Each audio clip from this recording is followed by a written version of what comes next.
Hi everybody, welcome back to my channel. My name is Andy. I usually talk about sex education on this channel and I make videos more or less every single week. And this week I'm talking about orgasms. Why? Because it's National Orgasm Day today.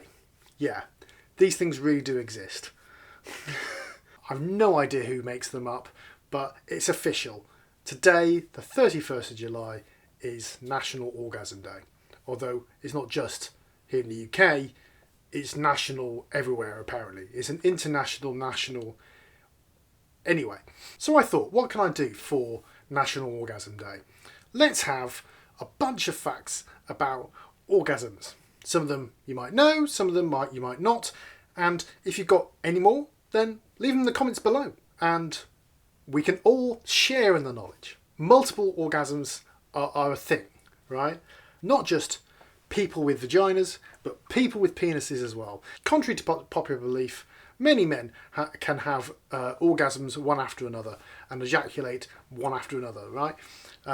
But it is true that men can't have orgasms as often as women. Apparently, the most orgasms somebody with a vagina has had in an hour documented is 134, whereas for men, for people with penises, it's just 16. I say just 16. 16 an hour is still quite a lot. Did you know that the distance between the clitoris and the vaginal opening on somebody with a vagina predicts how likely it is they are to orgasm during vaginal intercourse? In fact, it's called the rule of thumb. I'm not sure this is the original meaning of the rule of thumb, but it is called the rule of thumb. Apparently, if the distance is less than the width of the thumb, then the person with the vagina is more likely to orgasm from vaginal intercourse. But if it's more, then they're less likely. Makes sense, I suppose. Mostly because that means the clitoris is closer to the action area. Not many women can orgasm from vaginal intercourse alone. They usually have to have some sort of clitoral stimulation. That's one thing to remember for everybody who has sex with people with vaginas. If you want your partner to orgasm, if they want to orgasm, then stimulate that clitoris. You may not have known this, but ejaculation and orgasm are not the same thing. It's perfectly possible to orgasm without ejaculating, and it's perfectly possible to ejaculate without having an orgasm. And that's the same for people with vaginas and for people with penises. Yes, of course, women can ejaculate, and the consistency is actually pretty similar between people who have vaginas and people who have penises. The obvious difference being that the people with penises have ejaculate with sperm in it.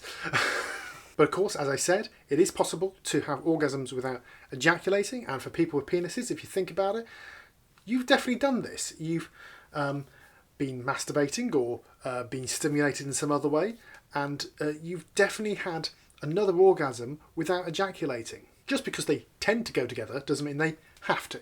People with penises aren't the only people who ejaculate and orgasm in their sleep either. Now, for young people in puberty, it's well known that they have wet dreams, which means, of course, they have ejaculated and potentially orgasmed in their sleep. It's thinking about nice things, right?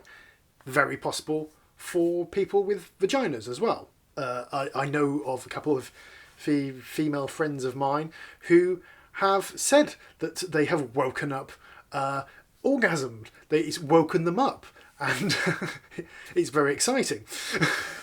And yes, it's often to do with sexy dreams, right? And although actually for people with vaginas it happens in their early to mid-20s more than it does when they are teenagers. Don't really know why, haven't done a lot of study into that, but it's absolutely possible basically for people with vaginas to have wet dreams. It's possible to have orgasms without stimulating the genitals at all. Nipples are a good one. It's possible to have orgasms by just thinking about them. It's possible to have orgasms by stroking an ear. Not for everybody, of course, but all these things are possible. Frequent orgasms are linked to better health. In fact, some people think it actually boosts the immune system. Lots of studies that show that. or at least suggest that that is the case. Possibility that people's immune systems are boosted by exercise in general, and of course orgasms is the same thing. It engages your muscles and everything like that, so it's exercise. Masters and Johnson, who you may know from the television series Masters of Sex, right? Those people who did lots of studies on people having intercourse and found a heck of a lot of stuff out, right? Found that people with penises orgasm in about 4 minutes, right? People with vaginas orgasm in about 10 to 15 minutes. Perhaps it's a good idea if you are a person with a penis and a person with a vagina having sex of some sort, that you get the person with the vagina warmed up first. You know, get them going first, and don't start stimulating the person with the penis until way into it. Maybe then you'll do the thing that everybody wants to do, and that's come together. Apparently that's a thing. But talking about coming together, apparently the best way, or if you're having penis in vagina sex, the best way of you both orgasming at the same time is the coital alignment position.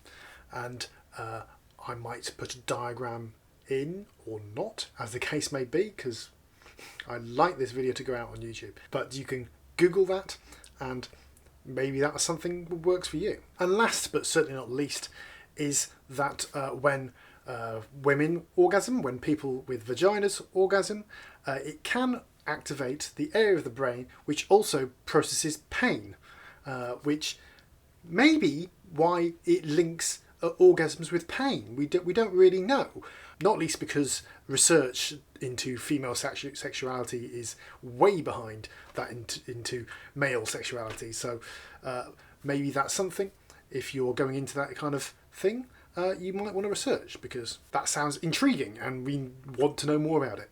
So like I said, if you've got any orgasm facts that I've not said, or you want to expand on what I've said, then leave a comment below with those things. I hope you enjoyed the video. If you did, then give it a thumbs up. You can do that just down below, and I make videos every single week. So subscribe and hit the bell so you know when I upload next, and I therefore will see you next time.